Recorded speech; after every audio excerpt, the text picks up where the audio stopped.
Hello, Jamie from Inky&Scrappy, sharing with you today a sympathy card. It's been a year. So, to me, sympathy cards can be two things. One that you send to the recipient because you know the recipient, or one that you send to a recipient but you really know and or were close to the person that passed. And so in this one, we knew his wife fairly well, but we knew him a lot better. And so this one was definitely made for him as much as it was for her. And so when, my husband told me, I said, do I need a sympathy card? Because sometimes you just fill in the sympathy card or the little card envelope at the funeral home or the wake. And he said, no, we need a sympathy card, because usually I try to send them. I'm not great about it, but I'm getting better. And so I have a couple of pre-made ones, and I had a farm one that I was like, I can send it because he was a farmer. And my husband's like, no, you need a tractor one. And I said, okay. And of course, because he was a case guy, I had to make it a case tractor.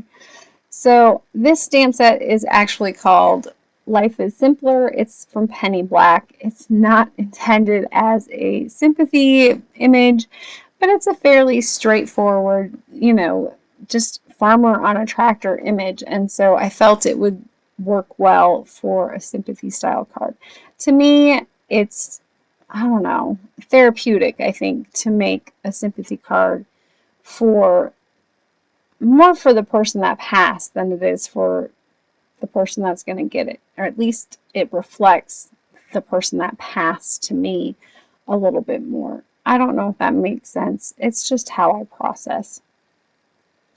So for this one, I had decided to watercolor. It's probably my favorite medium when working with scenes or bigger images. I wanted this one to be fairly simple and not too, I don't know, I didn't want to have to think about blending and all of those things. I wanted to be able to just color and kind of forget about everything else that was going on. It's how I process. So I did pull in some images. I looked it up. I do not know what cases look like on the top of my head. I mean, I know what they look like, but the fine detail of it, like if there's, different shading or different colors, multi-tone, I'm not great at remembering all of those little details all the time. I mean, I know what a John Deere tractor looks like, but when we're looking at an older tractor, it's different than the newer models. And so original cases were orange, and so I knew that part. But trying to figure out where maybe the darker shadows would be, or maybe it would look black because it's where the engine sits or it's recessed. Those types of things, I like to look at pictures and kind of get them as anatomically correct as possible. It's probably not the right word, but it's the one I'm going to use. So I just sit and color and go for it. For the most part, I used my color swatches up there to pull my colors out, and then kind of added in. Once I was done with the base coat of the tractor, which was orange, I did come in with some browns and added a little bit more dirt to the tractor, I guess. Rust, maybe. Some shading. Give it a little bit more depth and dimension with that darker brown color in there, and then kind of brushing it out. I did use the Zig 000 marker, which is basically like a water brush, for most of my blending out, just because it tends to, I don't know, I don't have to worry about the water content of it. It's like that perfect level of wet. And you'll understand that when I bring in my actual paintbrush. And then I do clean it from time to time on a piece of scrap paper. I ended up using the inside of my Misty because it was sitting right there and I didn't have to look for it. I'm also a lazy crafter. And yes, there was a fly that bugged me. So when I talk about the water and not, see, it's one of those like happy medium. I do like to use an actual brush when I do the background, because I can bleed it out a lot heavier, a lot faster than I can with my Zig 000, and so it just makes my life a little bit easier. So I do bring in, you know, as I don't want to say it's a light blue because it kind of was a darker blue than I wanted. I really wanted it to be lighter. It was what I had, and I didn't want to have to like bleed something out a lot to get that lighter shade. So I found, I think it was like light blue or something like that, that ended up being my background. I do like how it dried down. So those were the colors that I ended up using for the most part. They might not all be there. I did let this dry on my craft media mat overnight with magnets all the way around it, holding it flat. It did dry really flat that way. So I'm going to have to keep that one in mind for next time. Now, for sympathy cards, I did pick up this Inside Scoop sympathy set from Tayored Expressions.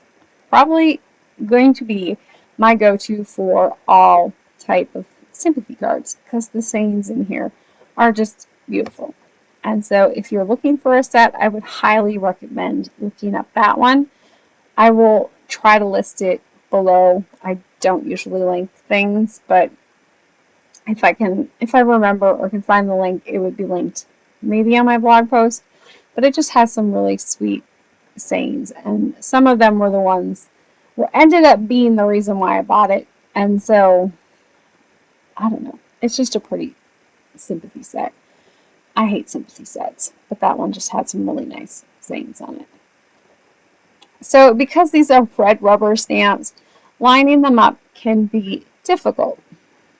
That being said, I usually bring in a clear piece of acetate. This one just happens to be packaging, and then I adjust as needed. So stamping it over the top and then just wiping it off, making sure that it's going to be straight on my project, going to be where I want it, is probably the best thing you can do when working with worded red rubber stamps. I know we get spoiled with the clear ones and how they line up so nicely. I do love a red rubber stamp though. And so it's one of those you just, I like the sentiments, so therefore I'm just going to have to muster through and getting them. And I probably line up red rubber stamps way better because I actually take the time to make sure that they're straight before I stamp them on my project. Not going to lie.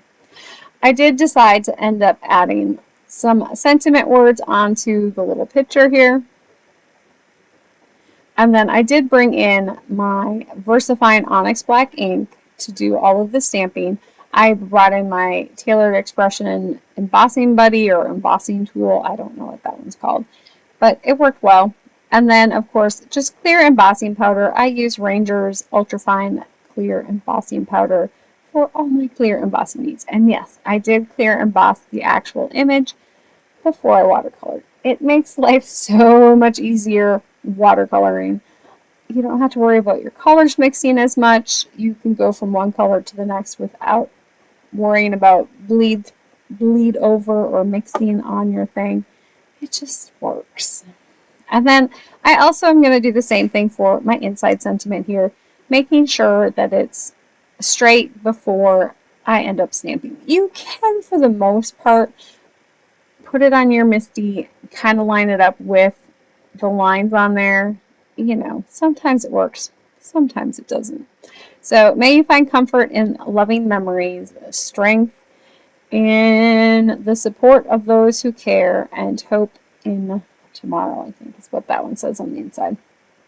It's a beautiful saying, and yes, that was the reason I bought that stamp set. It was a gorgeous saying. So for this one, I just kept it really simple. I'm using a light blue pre-made card base there from Hobby Lobby, and then a piece of orange coordinating textured cardstock, so it goes with that case tractor.